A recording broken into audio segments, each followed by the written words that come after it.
ఆదివాసీల ఐక్యత వర్ధిల్లాలి.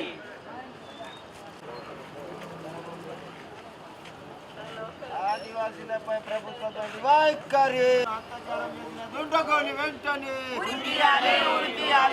ఆదివాసీ మహిళలను అత్యాచారం చేసిన ఆదివాసీలపై ప్రభుత్వం వైఖరి. ప్రభుత్వ ఖర్చులతో ఆదివాసీ మహిళను ఆదుకోవాలి. జై ఆదివాసీ, జై ఆదివాసీ. జై ఆదివాసీ. जोर से बोलो, प्यार से बोलो, जय आदिवासी, जय आदिवासी. दिल्ली में बोलो, गली में बोलो, जय आदिवासी.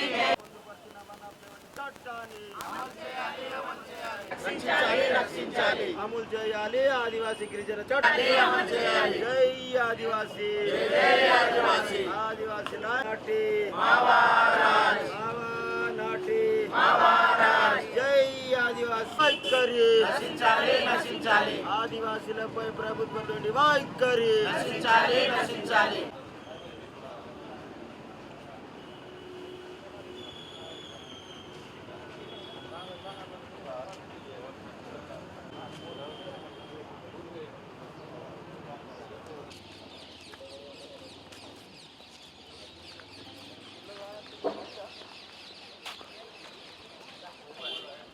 సార్ మీ ఫోటోలో ఒకటి దిగండి గ్రూప్లో ఖాళీ బయట.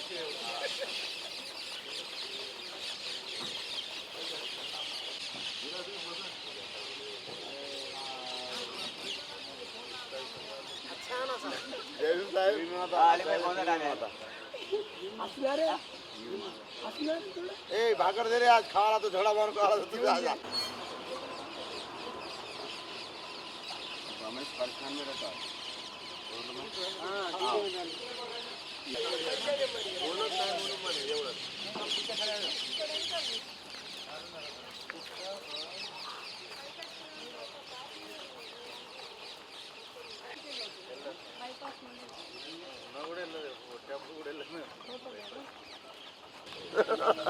అవి కాదా ఫోటో తీస్తున్నారు.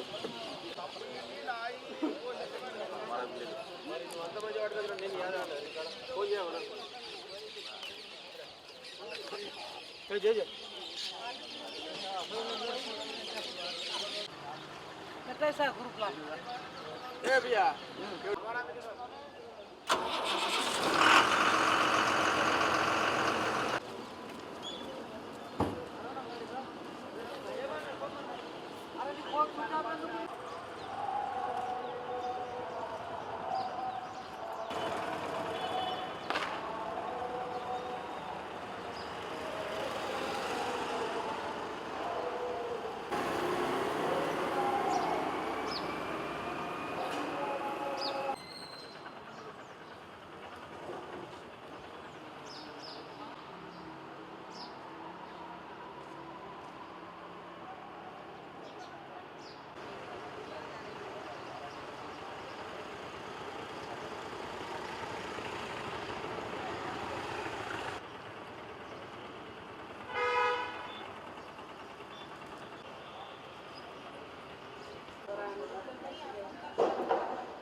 ఈరోజు ఆదివాసీ సంఘాల ఆధ్వర్యంలో తెలంగాణ రాష్ట్ర బంద్కు పిలుపునివ్వడం జరిగింది. ప్రధానంగా తెలంగాణ రాష్ట్ర ప్రభుత్వం అదేవిధంగా గవర్నరు నిర్లక్ష్య వైఖరికి నిరసనగానే ఈరోజు తెలంగాణ రాష్ట్ర బంద్కు పిలుపునివ్వడం జరిగింది.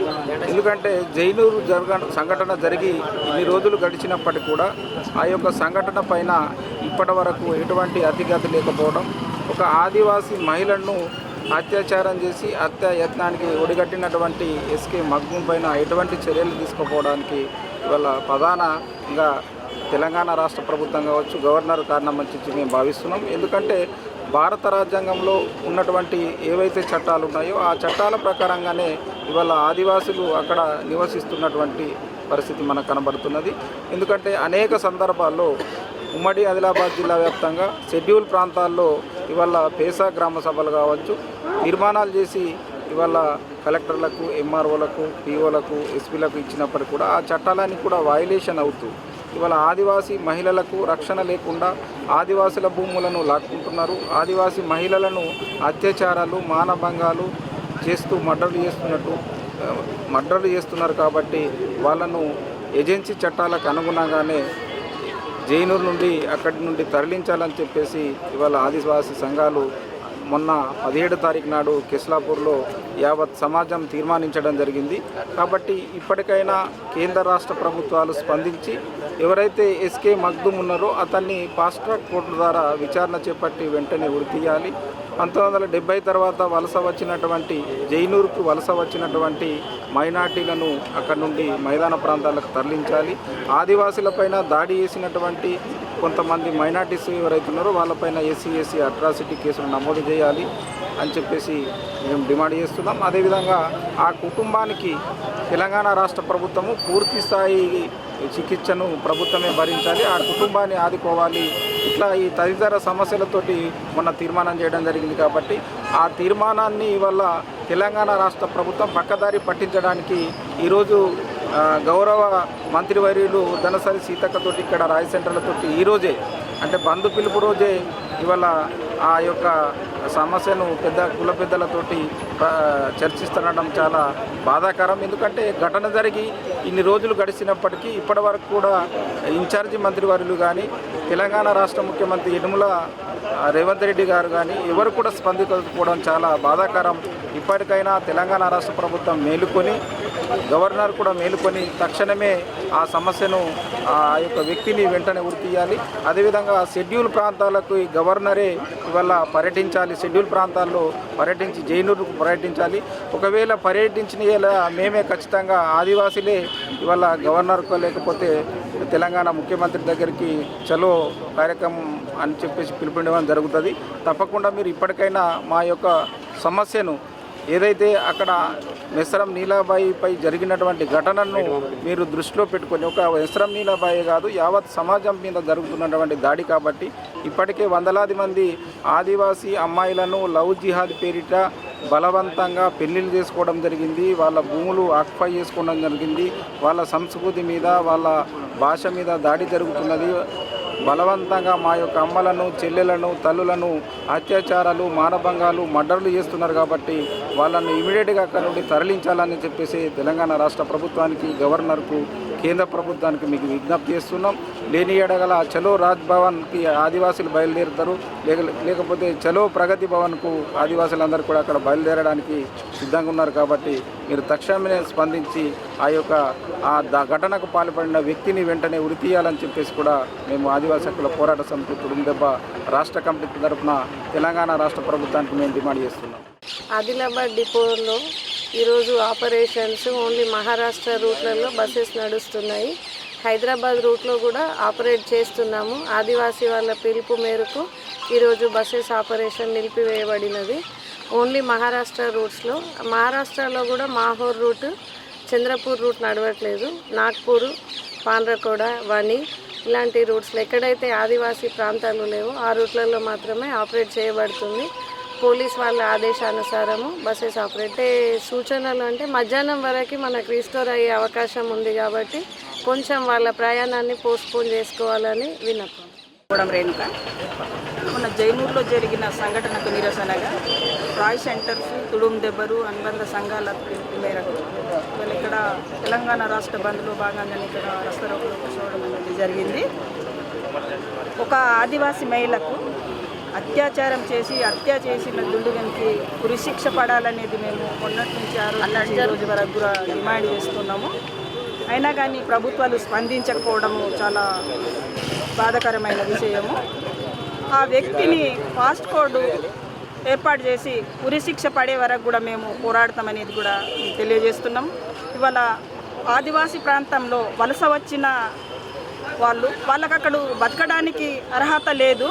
కానీ వాళ్ళు అక్కడొచ్చి పెద్ద పెద్ద భవనాలు ఏర్పాటు చేసుకొని మా ఆదివాసీ మహిళలను పెళ్లి చేసుకొని వాళ్ళ పేరు మీద భూములు కొనడము, మా ఆస్తిని కబ్జా చేసుకోవడము, మా ఆదివాసీ మహిళలను పెళ్లి చేసుకొని వాళ్ళను దారుణంగా హింసించడం ఇలాంటివి జరుగుతున్నాయి. అందుకే ఆ ఏజెన్సీ ప్రాంతం నుండి, జైనూర్ ప్రాంతం నుండి వలస వచ్చిన వాళ్లకు వెంటనే అక్కడి నుంచి మైదాన ప్రాంతాలకు తరలించాలి. అట్లనే ఆ దుండుగని బహిరంగానే ఉరి తీయాలనేది కూడా మా డిమాండు. అట్లనే ప్రభుత్వాలు రాజ్యాంగంలో పొందుపరిచిన చట్ట ప్రకారంగానే మా ఆదివాసీ ప్రాంతాన్ని రక్షించాలి, మా ఆదివాసీ మహిళలను రక్షణ కల్పించాలనేది కూడా ప్రభుత్వాన్ని మేము వేడుకుంటున్నాము. ఎందుకంటే ఇలాంటి సంఘటనలు చాలా జరుగుతున్నాయి. ఒక జైనూర్ ప్రాంతంలో 72 ఆదివాసీ మహిళలను పెళ్లి చేసుకున్నారు ఒక జైనూర్లోనే. ఇంత దారుణంగా జరుగుతుంది. ఎన్నోసార్లు మేము అక్కడ తీర్మానాలు చేసుకొని ఇక్కడ ఇంత దారుణంగా జరుగుతుందని మేము అన్ని పోలీస్ స్టేషన్లకు, ఎస్పీలకు, కలెక్టర్లకు, పిఓలకు కూడా మెమోరాండం ఇచ్చినాము. అయినా కానీ పట్టించుకోకపోవడము, ఇలాంటి దారుణాలకు పాల్పడుతున్నారు. అదేవిధంగా అక్కడి నుంచి వాళ్ళను మైదాన ప్రాంతాలకు తరలించాలి, ఆ వ్యక్తిని ఉరిశిక్ష వేయాలి. అట్లనే ఆ మహిళకు న్యాయమైన వైద్యం అందించి వాళ్ళకు ఆర్థిక సహాయం కల్పించాలి, వాళ్ళ కుటుంబంలో ఒకరికి ఉద్యోగం కల్పించాలి అనేది కూడా మేము ప్రభుత్వానికి వేడుకుంటున్నాము, డిమాండ్ చేస్తున్నాము. ఒక ఆదివాసీ మహిళ మా జిల్లాకు ఇన్ఛార్జ్ మంత్రి సీతక్క ఇదివరకు కూడా స్పందించకపోవడం చాలా దారుణము. ప్రభుత్వం నుండి ఎలాంటి స్పందన ఇదివరకు కూడా రాలేదు. ఆ స్పందన మరి ఆదివాసుల పైన ఎందుకు ఇంత చిన్న చూపు చూస్తున్నాయో ప్రభుత్వాలు అర్థమైతలేదు. మరి అదే ఒక అగ్రవర్ణాల మహిళలకు జరిగితే వెంటనే ఉరిశిక్షలు పడుతున్నాయి, ఎన్కౌంటర్లు చేస్తుండ్రు. మరి ఇలాంటి సంఘటనలు ఆదివాసుల పైన ఎన్నో జరుగుతున్నాయి కదా. ఇది ఒకటే సంఘటన, చాలా సంఘటనలు జరుగుతున్నాయి. అయినా కానీ ప్రభుత్వాలు స్పందించకపోవడం చాలా దారుణమైన విషయము. ఇది ఉరిశిక్ష పడే వరకు కూడా మహిళలు పోరాడతాం అనేది కూడా మేము విజ్ఞప్తి చేస్తాం.